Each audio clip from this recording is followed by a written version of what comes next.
Clip number 606۔ اس clip میں انشاءاللہ عز و جل آپ قرآن پاک کی سورہ رات کی آیت نمبر 32 سے 33 تک کی تلاوت، ترجمہ اور تفسیر قرآن صراط الجنان سماعت فرمائیں گے۔ بسم اللہ الرحمن الرحیم۔ اللہ کے نام سے شروع جو نہایت مہربان رحمت والا ہے۔ وَلَقَدِ اسْتُهْزِئَ بِرُسُلٍ مِّن قَبْلِكَ فَأَمْلَيْتُ لِلَّذِينَ كَفَرُوا ثُمَّ أَخَذْتُهُمْ فَكَيْفَ كَانَ عِقَابِ۔ ترجمہ، اور بے شک آپ سے پہلے رسولوں کا مذاق اڑایا گیا تو میں نے کافروں کو ڈھیل دی، پھر میں نے انہیں پکڑ لیا تو میرا عذاب کیسا تھا۔ وَلَقَدِ اسْتُهْزِئَ بِرُسُلٍ مِّن قَبْلِكَ، اور بے شک آپ سے پہلے رسولوں کا مذاق اڑایا گیا۔ کفار مکہ نے جب ان معجزات کا مطالبہ مذاق اڑانے کے طور پر کیا تو یہ نبی اکرم علیہ الصلوۃ والسلام کے قلب اطہر پر بہت گراں گزرا، اور ان باتوں سے آپ علیہ الصلوۃ والسلام کو بہت اذیت اور تکلیف پہنچی۔ تو اللہ تعالیٰ نے اپنے حبیب علیہ الصلوۃ والسلام کو تسلی دینے کے لیے یہ آیت نازل فرمائی تاکہ آپ علیہ الصلوۃ والسلام اپنی قوم کے ان جاہلانہ مطالبوں پر صبر فرمائیں۔ چنانچہ ارشاد فرمایا کہ اے حبیب صلی اللہ تعالیٰ علیہ وسلم، جس طرح آپ کی قوم نے آپ کا مذاق اڑانے کی نیت سے نشانیاں طلب کی ہیں، اسی طرح باقی انبیاء کرام علیہ الصلوۃ والسلام کی قوموں نے بھی ان کا مذاق اڑایا تھا۔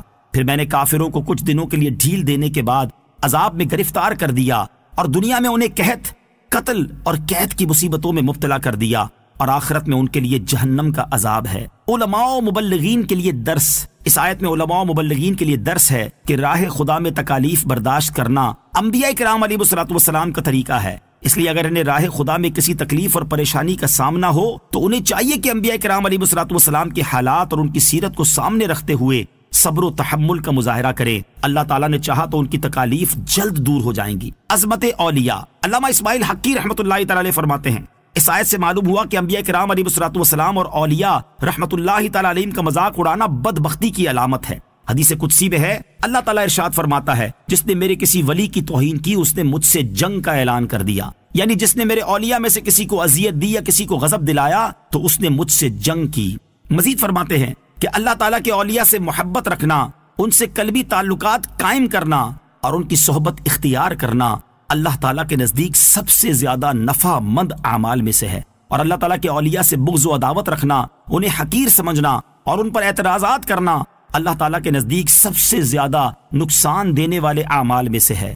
اس سے ان لوگوں کو نصیحت حاصل کرنی چاہیے جو اللہ تعالیٰ کے اولیاء کے بارے میں نازیبا کلمات کہتے، ان کی توہین کرتے، ان سے عداوت و دشمنی رکھتے اور ان پر اعتراضات کرتے ہیں۔ اللہ تعالیٰ انہیں ہدایت عطا فرمائے، آمین۔ أَفَمَنْ هُوَ قَائِمٌ عَلَى كُلِّ نَفْسٍ بِمَا كَسَبَتْ وَجَعَلُوا لِلَّهِ شُرَكَاءَ قُلْ سَمُّوهُمْ أَمْ تُنَبِّئُونَهُ بِمَا لَا يَعْلَمُ فِي الْأَرْضِ أَمْ بِظَاهِرٍ مِّنَ الْقَوْلِ بَلْ زُيِّنَ لِلَّذِينَ كَفَرُوا مَكْرُهُمْ وَصُدُّوا عَنِ السَّبِيلِ وَمَن يُضْلِلِ اللَّهُ فَمَا لَهُ مِنْ هَادٍ۔ ترجمہ، تو کیا وہ خدا جو ہر شخص پر اس کے اعمال کی نگرانی رکھتا ہے وہ بتوں جیسا ہے؟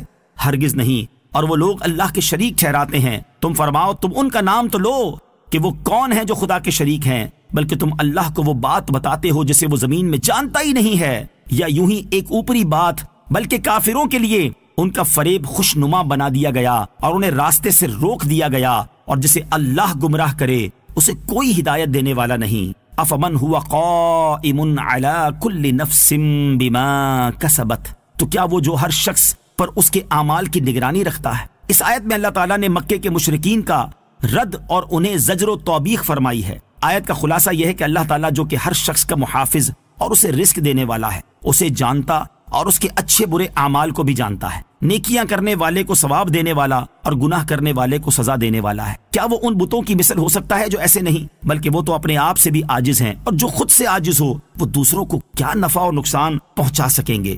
لہٰذا عبادت کا مستحق صرف اللہ تعالیٰ ہے، نہ کہ وہ بت جنہیں مشرکین اللہ تعالیٰ کا شریک ٹھہراتے ہیں۔ قل سموہم، تم فرماؤ تم ان کا نام تو لو، یعنی اے حبیب صلی اللہ تعالیٰ علیہ وسلم آپ ان سے فرمائے کہ تم جن بتوں کو عبادت کا مستحق ٹھہراتے ہو ان کی حقیقت تو بیان کرو کہ ان کا تعلق کس جنس سے ہے اور وہ کس قسم سے تعلق رکھتے ہیں، پھر غور کرو کہ کیا وہ عبادت کے لائق ہو سکتے ہیں؟ یقیناً نہیں۔ لہٰذا تمہارے اس شرک کا مطلب یہ نکلا کہ تم اللہ تعالیٰ کو اس کے شریک کی خبر دے رہے ہو، حالانکہ اللہ تعالیٰ زمین میں اپنا کوئی شریک موجود نہ ہونے کی وجہ سے اسے جانتا ہی نہیں۔ اگر اللہ تعالیٰ کا کوئی شریک ہو سکتا تو اللہ تعالیٰ کو اس کا علم ضرور ہوتا، کیونکہ اس کا علم ہر چیز کو محیط ہے، اور جو اللہ تعالیٰ کے علم میں نہ ہو وہ محض باطل ہے۔ لہٰذا اللہ تعالیٰ کے لیے شریک ہونا بھی باطل اور غلط ہے۔ یاد رہے کہ اس آیت میں اللہ تعالیٰ کے علم کی نفی نہیں کی گئی بلکہ اللہ تعالیٰ کا شریک ہونے کی نفی کی گئی ہے۔ صلو علی الحبیب صلی اللہ تعالی علی محمد صلی اللہ تعالی علیہ وسلم۔ مجھے اپنی اور ساری دنیا کی لوگوں کی اصلاح کی کوشش کرنی ہے انشاءاللہ عز و جل۔